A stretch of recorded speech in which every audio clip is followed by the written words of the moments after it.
You know what is absolutely wild to me about the automotive industry right now? Let me guess. The obsession with giant edge-to-edge touchscreens. Well, yes, that, but also just how car companies are spending literally billions of dollars developing ground-up electric platforms. Like, Right. they're pushing these completely futuristic, spaceship-looking redesigns every 3 years just to stay relevant. Oh, yeah. The desperation to be seen as a tech company rather than, a traditional car manufacturer is palpable. I mean, if a new crossover doesn't look like an appliance and offers semi-autonomous driving, marketing departments act like it belongs in a junkyard. Right. Which makes the vehicle we are talking about today an absolute anomaly. Like, it completely breaks all the rules of modern car sales. We are looking at the 2025 Mazda CX-5. Yeah, the CX-5. Now, the market is notoriously obsessed with the newest, shiniest things. But the underlying bones of the CX-5, the fundamental chassis and engineering, they date back to 2017. Which is ancient. I mean, in car years, an 8-year-old platform is practically prehistoric. By all normal logic, it should be a dinosaur losing sales to every fresh competitor on the market. But it isn't. That's the crazy part. A vehicle riding on an 8-year-old platform is consistently beating out fresh competitors.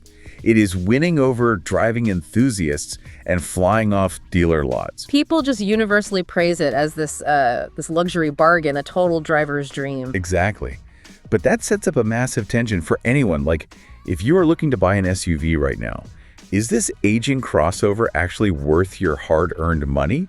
Or is it just a cramped, gas-guzzling dinosaur wearing a really nice tailored suit? Well, to answer that, we have to look completely past the beautiful paint and focus on the daily real-world experience. We need to break down the actual pricing, the brutal reality of its fuel economy, the hidden ownership headaches. Right. And ultimately, whether choosing this over a Toyota RAV4 or a Honda CR-V is a brilliant enthusiast move or, frankly, a massive financial trap. So let's start by looking at the actual money. Mazda made a very aggressive move for the 2025 US lineup by bringing back the base S trim. Oh, right, to get the entry price down. Yeah, so you're looking at an entry price starting around $28,570. Which is huge because that undercuts a massive portion of the compact segment, especially when you factor in that all-wheel drive is standard across the entire board. Which is so rare now. It really is. Many rivals still charge you like $1,000 or $1,500 extra just to get power to the rear wheels. But then, okay, you swing to the absolute opposite end of the spectrum. The top-tier Turbo Signature trim pushes past $42,000. Yeah, that is a big jump. And I have to be brutally honest here. $42,000 for a compact crossover from a mainstream brand sounds completely absurd on paper. I mean, you are knocking on the door of an entry-level BMW or Lexus at that price point. I know, on paper it sounds incredibly steep. But the moment you sit inside the Turbo Signature, the argument completely changes. Mazda's interior material quality is just, well, it's operating on a totally different level than Toyota or Honda. Oh, absolutely. Yeah. You are looking at genuine layered wood trim, Katura brown, Napa leather upholstery. The detailing is what gets me. The stitching on the steering wheel, the tactile click of the climate control dials. Yes, and the doors. The satisfying heavy thud of the doors when you shut them. It really feels like an isolated luxury fault. You almost feel like you got away with a discount on a bespoke designer suit. And they back up that premium aesthetic with a very specific mechanical philosophy. So you have two distinct powertrains. The base setup is a naturally aspirated 2.5-liter four-cylinder engine. Wait, let's pause on the term naturally aspirated for a second. Because for anyone who isn't, elbow deep in engine bays on the weekend, that simply means the engine breathes air at normal atmospheric pressure. There is no turbocharger acting like an air compressor, forcing extra oxygen into the cylinders to artificially boost the power. That is a perfect way to visualize it. It relies entirely on the downward stroke of the engine's pistons to create a vacuum which sucks ambient air into the combustion chamber. Old school. Very old school. And the massive upside to this approach is instantaneous throttle response and really long-term reliability. But the trade-off is raw output. You're only getting 187 horsepower. Which brings us to the heavy hitter. Yeah. The turbocharged version of that same 2.5-liter engine. That makes up to 256 horsepower and a massive 320 pound-feet of torque. Assuming you were feeding it premium fuel, of course. Right, true. But that kind of torque absolutely transforms the vehicle. It physically pushes you back into your seat when you merge onto the highway. It does. It completely changes the character of the car. But here is where I have to push back a little on the overwhelming hype this car gets. Okay, let's hear it. A beautiful interior is great, the layered wood trim is lovely, and straight-line acceleration is fun. But does the actual handling and driving experience cash the check that the luxury aesthetic is writing? What do you mean? Because when you take an off-ramp in a standard compact SUV, the vehicle's body usually leans heavily to the outside of the turn. The steering wheel feels vague, totally disconnected from the tires, and you end up fighting the momentum of the car just to stay in your lane. How does an 8-year-old platform avoid that? Well, it avoids that through obsessive chassis tuning and a proprietary system Mazda uses called G-Vectoring Control Plus. Sounds like marketing jargon. It does, but it's real. It all comes down to manipulating the vehicle's weight dynamically. Wait, let me think about the physics here.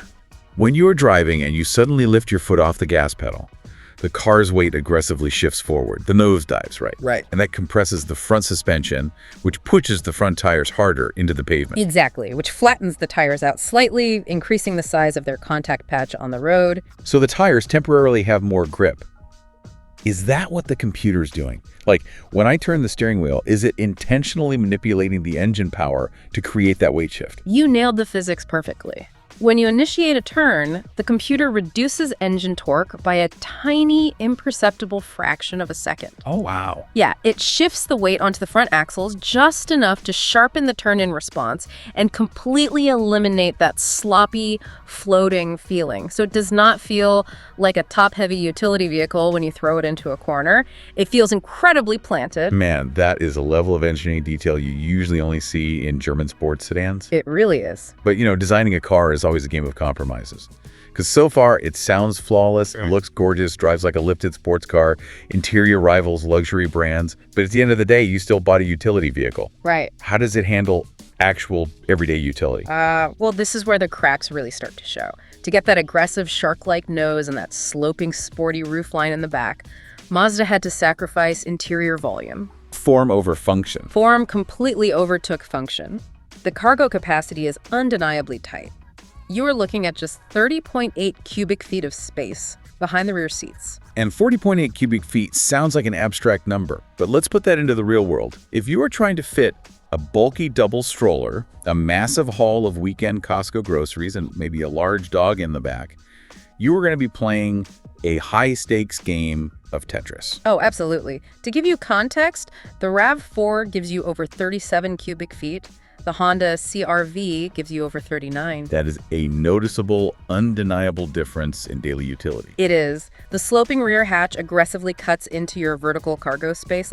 If you want to load a tall, square box, the glass of the liftgate is going to hit it long before the door actually closes. So it's a tight squeeze. But the real issue, like the absolute Achilles heel of this vehicle, is the fuel economy. Because if I'm giving up cargo space, I better be saving money at the pump. You would think so. But the turbo engine is rated at a highly underwhelming 22 miles per gallon in the city and 27 miles per gallon on the highway. And those are just the optimistic laboratory numbers. Owners in the real world doing a normal mix of city commuting and highway driving, they are consistently reporting around 21 miles per gallon. 21. I mean, I could buy a massive 3-row V8 SUV from 10 years ago and get 21 miles per gallon. And what makes it infinitely worse is the size of the gas tank. It only holds 15.3 gallons. Yeah, if you do the math on that, assuming you don't run it completely bone dry and risk stranding yourself, you are looking for a gas station every 250 miles. Just think about the dark irony of that combination. You buy an SUV because you want the freedom of the open road, right? You want to take long weekend road trips. Right. But with a tank that small and efficiency that bad, your highway range is terrible. You aren't getting freedom. You are getting a leash. You are practically tethered to gas stations like an electric car with a bad battery. It forces buyers into a very stark dilemma because there is no middle ground here. You either sacrifice passing power on the highway with the base engine, which at 187 horsepower is adequate, but definitely not thrilling. Exactly. Or you sacrifice your wallet at the pump with the thirsty turbo. And unlike Toyota or Honda, the 2025 US lineup for the CX-5 still does not offer a hybrid option to bridge that gap. It just forces you to choose your pain. Pretty much. But, okay, let's say you make peace with that. You could accept the bad fuel economy and the tight trunk because you just love how it drives. The final piece of the ownership puzzle is what happens when the warranty expires. Yes, long-term reliability. We need to talk about what actually breaks. Well, while the platform is generally robust, it has some distinct, highly documented quirks that can drive owners absolutely crazy. Let's start with the transmission. Oh, we definitely need to talk about this transmission because it is a massive dividing line between the CX-5 and basically every other car in its class. Oh, for sure. Most of the competition, Honda, Subaru, Toyota, they have largely abandoned traditional gears for continuously variable transmissions, or CVTs, and I absolutely despise how CVTs feel. A lot of enthusiasts do. It is like driving a giant snowmobile. You hit the gas, the engine revs up to a high continuous drone, and you just rubber band your way up to speed. But automakers love CVTs primarily for fuel efficiency and cheap manufacturing. I mean, instead of heavy physical steel gears, a CVT uses two adjustable cone-shaped pulleys with a heavy-duty steel belt running between them. Right. By constantly changing the width of those cones, it creates an infinite number of gear ratios, which keeps the engine at its absolute most efficient revolutions per minute. But you lose that tactile mechanical connection of feeling a car shift through physical gears. Now, Mazda rejected the CVT trend entirely. They stuck with the traditional 6-speed automatic transmission, utilizing actual planetary gear sets. They did, but that 6-speed comes with a highly documented quirk. Owners constantly complain about what is known as the downshift bump. I have actually felt this. You are rolling up to a red light, braking smoothly, and suddenly the car jerks or clunks, almost like you got lightly rear-ended by a bicycle. Why does it do that? Okay, to understand why that happens, you have to look at the torque converter. In an automatic transmission, the torque converter sits between the engine and the gears. It is essentially a fluid coupling. A fluid coupling? Yeah, picture two desk fans facing each other. If you turn one on high, the wind from it will make the blades of the unplugged fan spin. That is how a torque converter transfers power using heavy transmission fluid. And that's exactly why your car can idle at a stop sign while in gear without stalling the engine. Okay, that makes sense. But if it is just fluid moving around, it should be perfectly smooth. Where does the harsh bump come from? Because fluid couplings are inherently inefficient. You lose mechanical power constantly turning that fluid. So modern transmissions have a physical lockup clutch inside the torque converter. Oh, I see. At higher speeds, it clamps down, creating a direct one-to-one mechanical connection between the engine and the wheels to save gas. The downshift bump happens because Mazda's software programs that clutch to stay locked as aggressively long as possible when you were slowing down. To squeeze out every drop of fuel efficiency. Exactly. And when it finally releases the mechanical tension right before you stop, you feel that harsh uncoupling clunk. Wow, so it's just a clunky software strategy, not necessarily a failing transmission. Right. Yeah, that is annoying, but, not catastrophic. Yeah. What about the engines themselves? Because I know the base engine has cylinder deactivation technology. Yes. So to try and save fuel on the highway, the computer physically stops pumping fuel and spark to 2 of the 4 cylinders when you were just cruising. So you're basically driving a 2-cylinder car. Exactly. But shutting off half an engine while it is running creates massive thermal imbalances. The 2 firing cylinders are still producing immense heat, while the 2 deactivated cylinders begin to cool down. And metals expand and contract based on temperature. Precisely. In the earlier models of this generation, that uneven thermal stress, combined with the fact that Mazda had to alter the thickness of the metal casting in the cylinder head to fit the physical switching mechanisms well, it created a structural weak point. Meaning the actual metal of the engine block would crack under the stress. The cylinder head specifically, but yes. Oil would leak, coolant would mix, and you were looking at a catastrophic engine failure. Now, Mazda has largely addressed the casting and manufacturing issues for the 2025 models. Good. But for anyone buying a high-mileage used version, that history is a lingering, very expensive shadow. Wow. And what about the technology inside the cabin? Because older models were heavily plagued by the infamous ghost touch issue on the infotainment screens. Oh, a genuinely possessed dashboard. The screen would register phantom finger inputs when no one was touching it. Creepy. Dairy. The car would suddenly change radio stations at maximum volume, navigate to random addresses, or just start calling people from your phone contacts entirely on its own. That sounds like an absolute nightmare if you were just trying to have a peaceful drive home from work. Mazda did update the hardware to a new 10.2 5-inch screen for the 2025 models, which is supposed to completely resolve the ghost touch. But owners are still occasionally reporting random Apple CarPlay disconnects and weird software communication errors. Software is always a headache. But here is the reliability issue that really makes my blood boil. Oh boy. Let's talk about a rock hitting the front of your car. The headlights. They look incredible, right? They are super slim, very aggressive. But if the daytime running light burns out, you cannot just run down to the local auto parts store, buy a $20 bulb, and swap it out in your driveway. You absolutely cannot. The automotive industry has completely shifted to sealed LED assemblies. You cannot open them. If a single element fails, you have to replace the entire unit. And what is the bill for a new headlight assembly when it fails out of warranty? You are looking at roughly $1,500 Wait, per side. $1,500 per side. That is European luxury repair money on a Japanese mainstream crossover. It is infuriating. Why on earth does a headlight cost $1,500? Because it's not just a light bulb anymore. It is a highly complex piece of technology. It houses multiple LED projectors, complex circuitry, massive aluminum heat sinks to keep the diodes from melting themselves. Unbelievable. And it has motorized actuators for the adaptive front lighting system, which physically swivels the light beam as you turn the steering wheel to illuminate corners. If one tiny circuit board fails inside that housing, the entire sealed unit is compromised and must be thrown away. That is just... Oh.